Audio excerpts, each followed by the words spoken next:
রমজান মাসে দুপুর 12টায় আল্লাহর একটি খাস নাম যদি কেউ 7বার পড়তে পারে, আমার আল্লাহ তার মনের সব আশা পূরণ করে দেবে ইনশাআল্লাহ। আল্লাহর কসম করে বলছি প্রিয় ভাইরা আমার, রমজান মাস এটি গুরুত্বপূর্ণ মাস, দোয়া কবুলের মাস।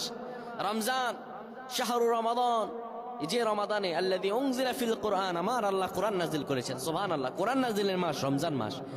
কোন ব্যক্তি যদি রমজান মাসে দুপুর 12টা যখন বেড়ে যাবে, দুপুর 12টা বেজে যাওয়ার পরে মানুষগুলো তখন যদি আল্লাহ তাআলার এই খাস নামটি 7বার পড়তে পারে, আমার আল্লাহ তার সব দোয়া কবুল করে দিবেন। কি অবস্থায় আছেন আপনি? সন্তান কথা শুনছে না, বিদেশে যাচ্ছেন কিন্তু যেতে পারতেছেন না, কোনো আয় উন্নতি নেই, ইনকাম যা করেন তার চাইতে আরো বেশি খরচ হয়ে যায়, বিপদের পর বিপদ, আপনি বিপদ থেকে উঠতে পারতেছেন না। এই আমলটা করেন, এই আমলটা করেন আজকে, আল্লাহ তাআলা আপনাকে ফলাফল দান করে দেবে ইনশাআল্লাহ। সপ্তাহখানেক আপনি ফলাফল পাবেন ইনশাআল্লাহ।